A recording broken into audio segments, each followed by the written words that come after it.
With the NBA regular season ending and the playoffs coming quickly, there's so many topics to discuss around the association, and yet so little time. Lucky for us, our NBA experts, Jackson Brody and Matt Dowdle, they are ready to go up against the shot clock to discuss some of the most pressing questions around the league. Okay, guys? You're going to get 24 seconds to answer these questions as quickly as you can. First question, Vinny Del Negro.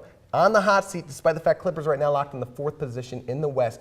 Matt, do you think that Vinny Del Negro will be back next year? Yes, every single year he's continued to build this team up. First year, the team went 32-50. The next year, in a shortened season, still got 8 more wins and 24 less losses. He has a great core that he has built since the time he's been there. Vinny Del Negro will be with the Clippers next year.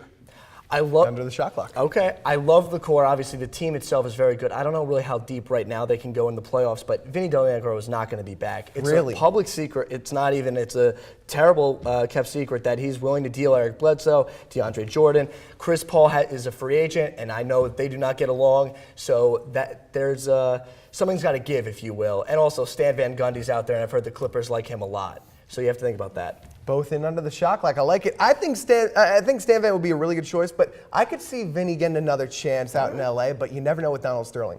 Anything. Exactly. Literally on the table. Right. All right, well, to look at another possible return in LA, Dwight Howard, free agent again like Chris Paul after next year. Jackson, do you see him leaving Los Angeles or coming back?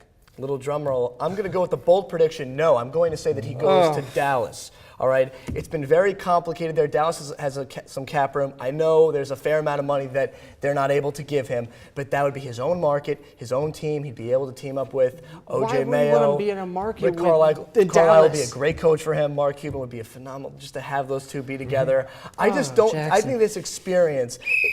Done. Shot clock cut him off. We're going with Dallas. But the point's made. Jackson. He's not going to Dallas. He spent his entire career in Orlando for 6, 7, 8 years, somewhere around there, and he left. Why? Because he wanted more attention. Orlando would pay him the money. They bring people around him. The entire city loved him. He went to LA because he wanted attention, and there's no better city now he's in the city country with 2 teams. Chris Paul's there. Once right Kobe's now, going to retire. No, Kobe's going to retire soon. We all know the Lakers are LA's team, and Dwight Howard will be the face of that team. He's not going to go anywhere else. Shot clock cutting you off, but I like the interesting picks right there, guys. Last question, I got a change up for you. We have 35 seconds on the shot clock, so we're going to college.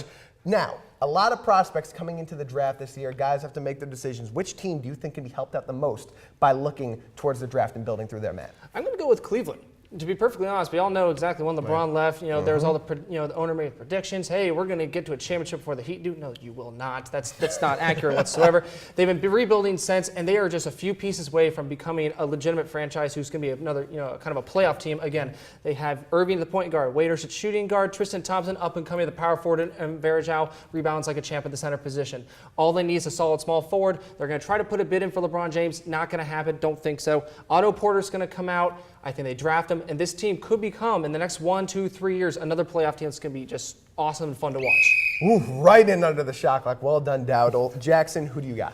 I like Dowd's prediction with the Cavs, but this team, I'm going to go with the Orlando Magic. They're not as fundamentally sound or set. They don't have some of the core pieces that you'd like. When they got rid of Dwight Howard, they're stuck with now a bunch of veterans. This team is the 4th highest payroll in the NBA, and they're terrible. They have 20 wins on the year. I think they're going to go and draft Nerlens Noel, match him up with Nikola Vucevic, and put those 2 guys down low and go from there and just try and rebuild. That's a terrible idea, as the years will go Jackson. down, the payroll will eventually duck down. You'll have the guys like Jameer Nelson and whatnot get off the books, and you can start fresh. But right now, they need to get young and let these contracts fade. Awful idea. Very nice. And just in, before the 35 seconds on the shot clock. Well done, guys. You mastered it. We got all our points in. I'm proud of you. Well done, indeed. But we have to take a quick break. That doesn't mean the NBA breakdown stops. Coming up, 2 more of our experts coming to predict the Eastern and Western conferences and see how they will play out all the way to the NBA Finals. You're watching 101 Sports on Elon Student Television.